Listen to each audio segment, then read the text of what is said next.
Welcome. This is the Tim Selinske U.S. Masters Disc Golf Championships.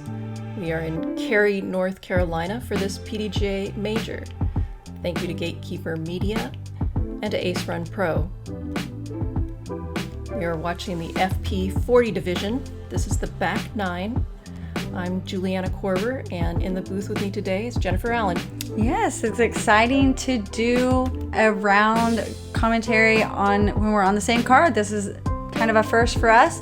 Here we are after the first 9 holes, trying to stay close to par here. Sarah just a couple over, and I am 1 over after birdieing hole 9. Now let's look at that next water carry on hole number 10. Such a beautiful shot, 287 feet. This is a par 3. Total water carry the entire way. There's kind of 2 gaps. You can take that straight line right there to the left of that small tree, or try to get that full hyzer shot in with a very large gap in front of the basket. But again, we were talking about the depth perception of all these trees. Hitting that gap perfectly is crucial, because if you hit any of the trees, you will kick straight back to the water. So I had changed from trying to take the rock across to, I wasn't going to throw my Firebird in the wind the other day. It was the only one, so pulled out a very stable destroyer that flies like a Firebird. I'm taking the more conservative route, making sure that I'm dry. Do you ever play this one for the birdie? I have not, okay. No.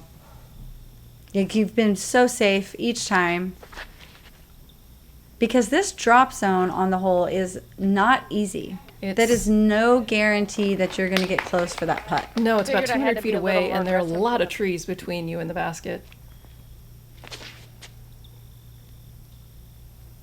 Sarah just dialing another line perfectly, scooting to about 5 feet. So much trust in that line, because she knows she's going to be coming back towards the water. Yeah, she said she actually thought she was really short. She did not expect to be that close. She thought she was kind of outside circle 1, but she slid it up perfectly. That putt felt so good. I was ready to kind of walk that one in. I thought that one was in the basket, just less than an inch low. Just drops, yeah. Sometimes they just drop right there. And that happens when we're trying not to fly by. This one kind of on a little bit of a ridge where it could roll away. And so you don't want to be super aggressive, but that last little drop, Sarah and KK both throwing great drives for the short putt and birdie. That was 2 of the 3. Sandra Richardson is the other birdie on that hole today. The one thing you don't want is your hand in the basket. Thankfully, I had it on the ground before, but yeah. Hole 11, 341 feet, par 3, another water carry. And again, 340 feet of water carry. You can try to cut in shorter, but such heavy guardian trees and blocks. If you hit hard, you're more than likely kicking right into the water. So trying to get all the way down to that gap is pretty difficult. And you can see there were more limbs early if you try to come in early. Getting so much love. We all want to bring out a few therapy dogs. Emotional support dogs on this course is needed. And so cutting in those trees, I mean, it's kind of 50-50. She was able to cut in clean, but you see, I mean, there's a group of like 10 trees she just threw through. You're never sure when this is in the air. You do not know if you have hit the correct line or not. You know you've got your angle, you're hoping a good distance, but it's literally like a lottery to get in. So there's 2 sneaking in through the smaller gaps. I am going towards the aggressive long gap. I really like this hole. The distance is good for me. I put a little too much juice on it, went long, but again, got a backwards kick instead of to the right, so luckily that was safe. And it's really hard too, because if you want to get that distance, you have to throw a flat shot, that full 340. Like you really don't want it to hyzer at all until that gap. So trusting your disc is crucial. A little bit of a beneficial ricochet for Sarah. I had such a hard time trying to figure out how to get close to the basket on this one. Yeah, almost throwing it vertically. Yes. Yeah, and sometimes there's just not really true lines. They're just kind of scattered on a lot of these holes. You hate to cut down a beautiful tree that's alive, but... Come on, get in there. Wow. Nice, Ju. Jen with the only birdie on that hole for our division. really wanted that both days. I missed it the first day, and I did not want to miss it again. I saw it last second. I was like, don't jump. All these rocks out here, that's another thing we don't even think about. Your footing on these rocks, they are as slick as you can get. It's like ice. There's a small layer of mold, maybe film. It's very slick. I actually think it's probably Algae? a form of moss Okay. that was on those rocks. It looked like that body of that spider we saw. Yeah, they I love how casual our entire round. We are just nature hiking it.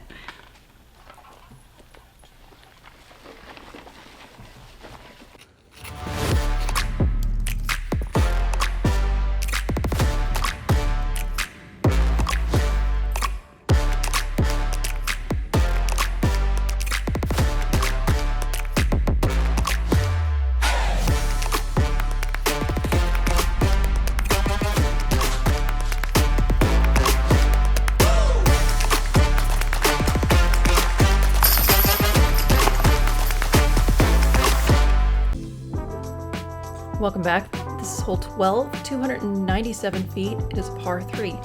A nice straight shot through those first trees guarding the fairway, and then you want to start to slowly bend up to the right, or just try to hold that straight line and then kind of pitch over, long putt over towards the basket. There is a very small hyzer line to the right. I don't know if any woman took that. I do know a few of the men are trying to pull this shot over on the right side.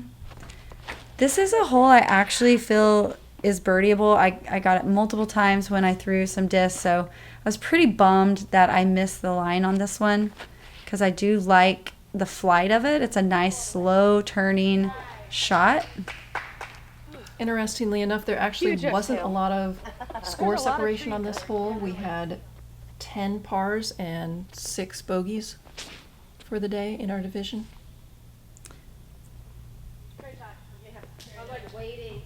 So 2 perfect drives getting close to circle one's edge. Gonna give a long look for birdie, and I think that's what most of us are hoping for. That flight looks perfect. Hyzered out maybe just a hair too soon, but you're gonna have a look. A very small gap. I'm gonna try to hyzer a Firebird through. Almost made it. It was actually a really great redirect. I was You not went mad. a long way after hitting that tree that It was went fairly close straight in front of you. sideways, but I needed to go sideways anyway. So I didn't really forward progress any, but I was pleased. This right side, I didn't realize how open it was. So I think that's why a lot of those guys are maybe trying to look at that right hyzer line. It was definitely more room to work with on the right than the left.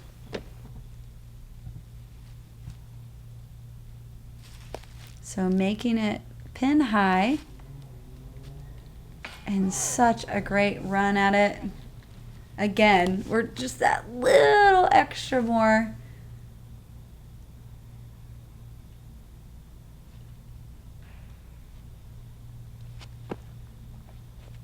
Using those legs, but just hyzers off a little shy of the chains as well.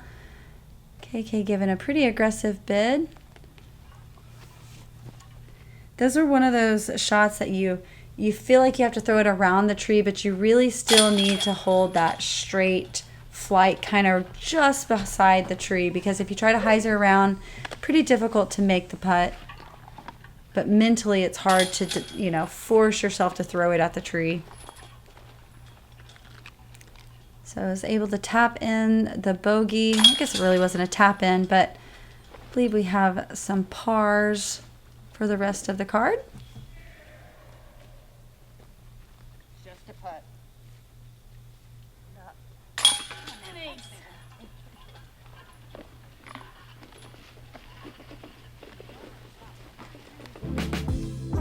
Moving on to hole 13. This is 352 feet. It is a par 3.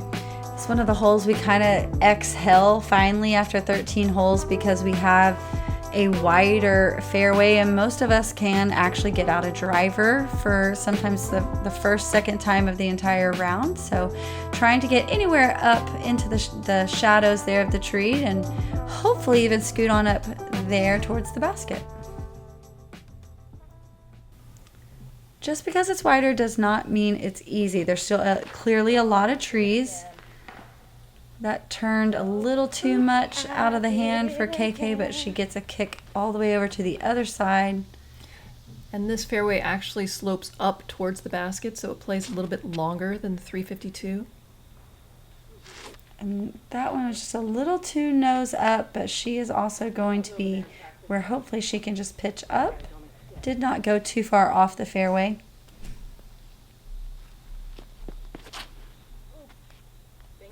So close. Very happy not to have hit that tree. So close, making it most of the way up there. I actually changed disc on this to a beat up destroyer. I've been throwing a Wraith, and I was so dumbfounded. I think the disc was mad at me that I haven't thrown it all week. It's usually my go-to driver, but that turned over very quickly for me. KK managing to stay on her feet and get most of the way up towards the basket, just outside circle 1. There's Sarah's new. We need to name this. This I is thought you called that her limbo. her limbo. Okay, yeah, her limbo Or putt. their crab walk. There you go. At least 5. A lot of becoming As long as she doesn't get hurt and she continues to execute it. I mean, we can, I guess, call it whatever we want. It's worked very well for her so far Yes, this it weekend. has. So I really I did not like that straight putt at it. I really kind of knew that the better, probably smarter decision was to toss out a forehand. But my jump putt is typically so dialed in where the forehand is still, it's a work in progress. So, I know. So unfortunately, I didn't trust it and left myself outside circle 1 again. I love that you're walking before You it's even just a fifth of the way know. there. Yeah. I mean, we have probably, how many putts do you think we've putted in our Yeah. careers? Like Oh. 25 years. I mean, we have to be 40, 50,000. I bet it's more than that. I actually don't even want to claim that because I should never miss after that. But you just know when you release Yeah. it right. Kind of just like off the tee. And on the flip side of that, you unfortunately know when they're not going to make Sure it. do. You sure do. This is hole 14. It is 270 feet. It is par 3. 270 that finally probably plays like 250, maybe even less than that. This little tree that we are approaching right here in the middle, I ranged it about 200 feet, anywhere near that tree, not even worrying about turning it. You're gonna find yourself in a great position. I did make the mistake of trying to turn, and I was like 150 feet down the hill. So slower disc or the forehand typically works pretty well. Sarah released that one just a little bit early, not making it around the end of the row of trees. Is that the Atlas again? That is my Mako. Mako. Thank you. It's designed for this hole. It really should. And you would think also with that decline that the disc would tend to turn. I'm going with a putter, and mine didn't even want to turn. Well, I had trouble when I would try to turn it, that I would turn Go too too early. early. So Yeah. I thought it was better to just go straight. Okay, so you put a little more hyzer on it than normal. We did have 4 birdies on the day. Nice. And I believe at One- least 2 of those women are left-handed. Definitely. I don't know if Erin is. And then, so both of our Beckys, Becky Harris, Becky Trojan, Erin Snap with the birdie, and Ellen Whitboom, which I possibly through a forehand, but she has really been dialing in her backhand as well. So working on that all year and loving that she can now trust both of those shots. It's such an advantage in courses like this. 100%. I would like to know if there's any players on our 2 courses that were able to play the course without throwing one forehand. Well, if anybody would try their hardest to do so, I think it would be you and, It's going to and be myself. us. And we've had to throw 1 or 2 or 3 Per round. Yeah.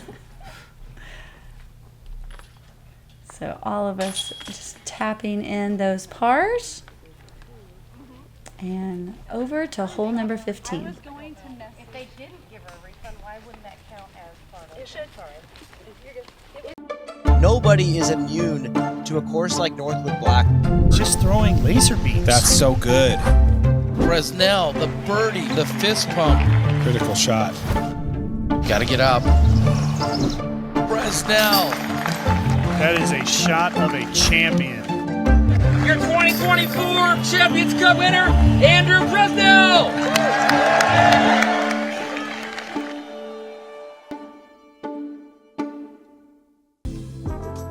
Welcome back. This is hole 15, 311 feet. It is a par 3. This is the very tight fairway off the tee, trying to get anywhere I would say past this bridge and little clump of green grass is great.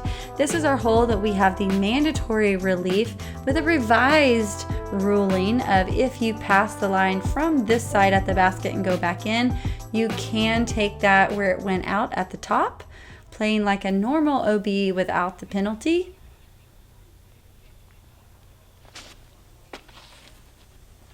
Sarah finding the gap once again. Yeah, that forehand has just rode the line exactly like it's supposed to, full flight. She hasn't missed the line very often this entire round, just looking completely dialed in.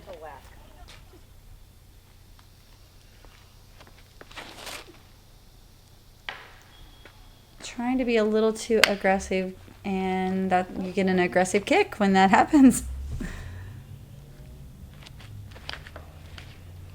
That was such an interesting shot. It literally just continued to just right kick off. So there's 3 a little trees. Mac line where Yes. every tree just sort of hit it Kind on of the way like if you by, were pushing it skipping down a the stone fairway. off the water, Exactly. but vertically through trees. Try to do that again. Thought I could maybe get that skip up the hill, but unfortunately catching one of the stumps. And I think that's what's disappointing. It's like, I love the approach, and typically it'd be fine. But now you're in a position to where there's so much going on. Typically you would just putt this, but now you really have to think about it. That was so thankful, great. Like, there's so many things. All I wanted to do was make sure that I passed over safety, and I was expecting it to come back. I might not have been a wonderful putt by Sarah, by the way, right there. Yes, going with it. I mean, again, there's so many things that we have to consider here. One, you could have went straight to the water, and you're never getting that putter back from 2001. I just had a confidence that I was going to hit the basket. I And you just did. thought that I was going to hit it. Yeah, And I and- thought that it was going to come back, and I would be taking it right by the... It's like you just manifested this to happen, and whatever works. I was afraid of hitting and getting enough spin on it that I'm not going to stop in that red area, and then you're going to putt all the way back again. So if it stays in the red area, I could putt from the top, but pretty high chance from where we're putting from, it's going to go ahead and come all the way back out. So very tricky hole that you have to make a little more harder decisions with that relief area. Hole 16, 286 feet. This is par 3.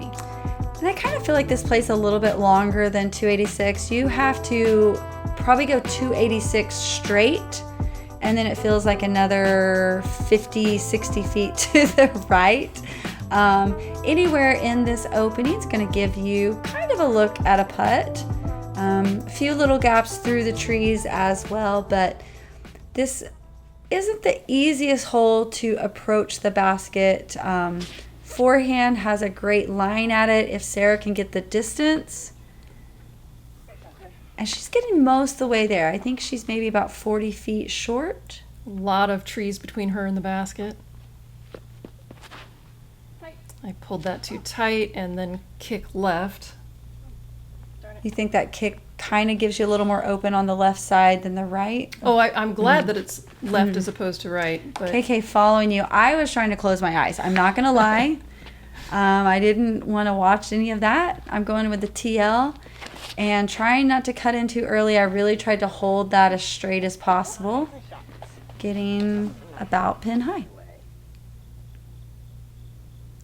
KK has a very small gap and she hits it. I was so surprised that she went that way. I mean, I obviously couldn't see we can that see the there sun. was an actual line there.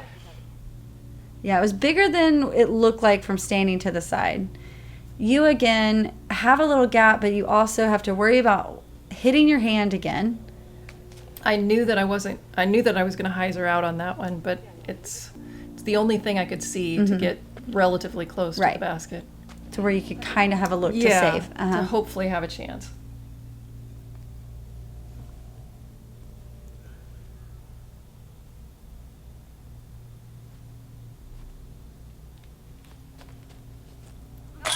Up, hyzer, and in. And again, these are fun holes to putt on. This is just the run back hole. We're gonna run it back every round on hole 16, hyzer, dropping it in. Such a specific line that she was forced to throw. But we don't have to worry about that hyzer if it misses rolling away, really. Unless you catch edge on the basket, and that was thankfully stayed as well. Knew I just didn't. I let it go just a hair too early. I had the spin that I wanted. And the height. And the height, just a hair offline. I teased Sarah that we can only birdie this hole if you're outside circle one.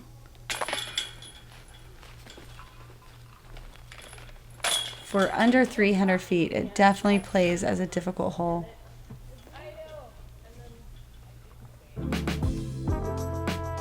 Hole 17, 438 feet. This is a very unique par 4. Yeah, and it could probably be played, you know, I don't know. Like a 3 is easy if you do 2 perfect 200-foot shots, 210-foot shots.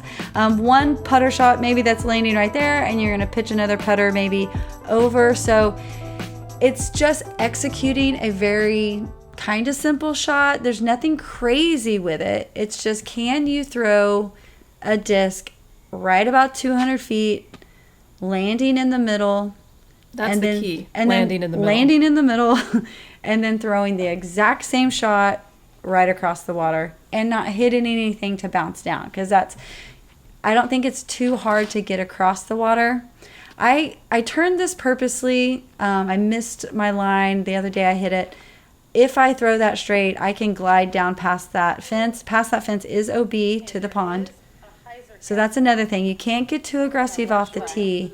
And you want to just try to slide down in the middle. KK going over there with me. And unless you get around that first little grouping of trees towards the drop zone, you typically have no choice but to pitch out. And that could have almost slid OB. She kind of got lucky there, catching in some mud and some of the tree. Well, and that's the other thing. This landing zone, it's so uneven. So you're going to have an awkward position when you go for your second shot. And luckily, I was going to say, most of us kind of can do a standstill, like if we had to from that distance. That was another pretty shot. Not quite as great as your first round here, where you tried to throw in the eagle, but that will work. And Hokom taking that forehand, coming over hard, hitting the bush. Unfortunately, that bush is out of bounds, and so she's going to be on the back side of that rope. I had the height and the distance. I wasn't worried about that. I specifically threw it long But especially after coming seeing back at somebody me. just right. come up short. So I knew I didn't care about going long, but even then, if I would have tapped any of those trees coming in as it was turning, that would have bounced back to the water. That was a perfect shot by KK. So calling a provisional, taking it from the drop zone just in case. It's always great to do, even though the spotter walked down and gave her the red flag. You don't want to walk back, or you don't want to maybe throw and it is in, and then you're giving yourself some extra strokes. So call the provisional from the drop zone, is playing it smart, as is laying up. Because you are not going to see your disc in that water. Looks like chocolate milk. I was lining that one up to give it a chance, and then my body just says, "Don't even try." It's just really not worth it unless this was the last hole for the championship. Then you're gonna make that putt. But other than that, and Sarah kind of having to make it because she's already penalized with the OB stroke. And I can flip that around. I didn't want to add another stroke after my pitch out, so taking bogey is going to have to do.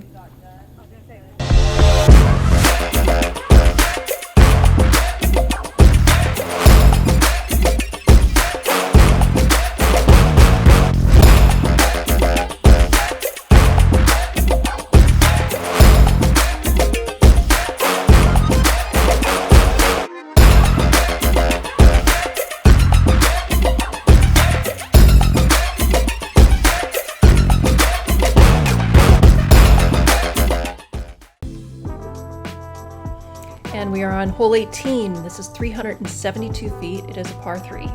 Very tight off the tee. You have to make sure you hit that first line.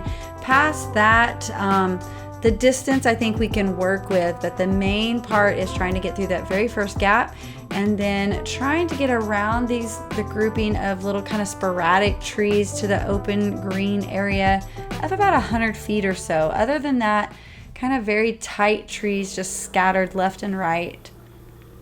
There is a definite line, but trying to get a full swing and hitting that gap is just really the difficult part of the entire hole. And KK has that nice little toss that I think it lets her hit that gap a little bit more than a full follow through, as well as the forehand keeping open towards the fairway.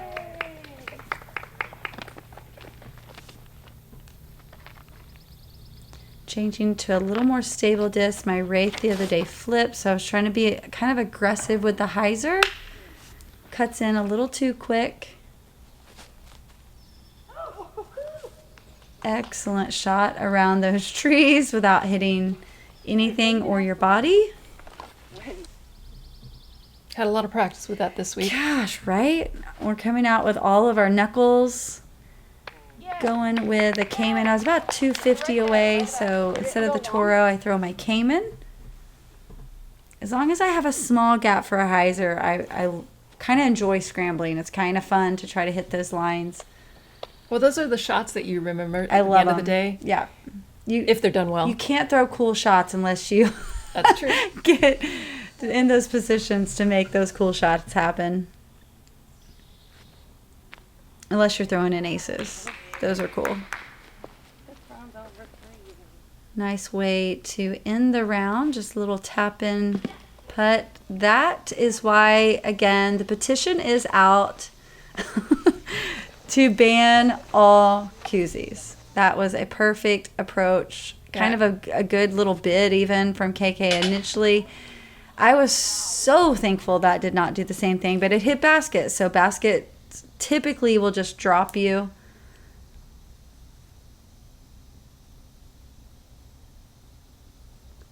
About 28 feet. Sarah saves a beautiful par to finish for the day even. That is an awesome round. Fantastic on round this out course. Bounce off of right Yeah, under the there basket. you go. Behind the back. Yeah.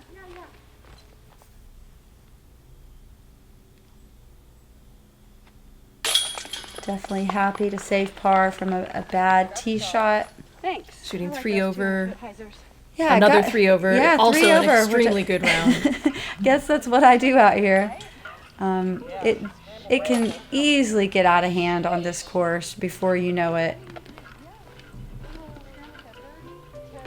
And that is going to end our week at Buckhorn. This is how the round finished out. Sarah with even. I'm at 3 over. JK finishing at 7. And KK, unfortunately, with a 13. That is going to hopefully keep her above this cut line. That red line there means these players are making it to round number 4. Thank you so much for joining us in Ace Run Pro and PDGA putting out this awesome coverage. Make sure you follow, like, and subscribe. And don't forget to catch the final round coming up tomorrow.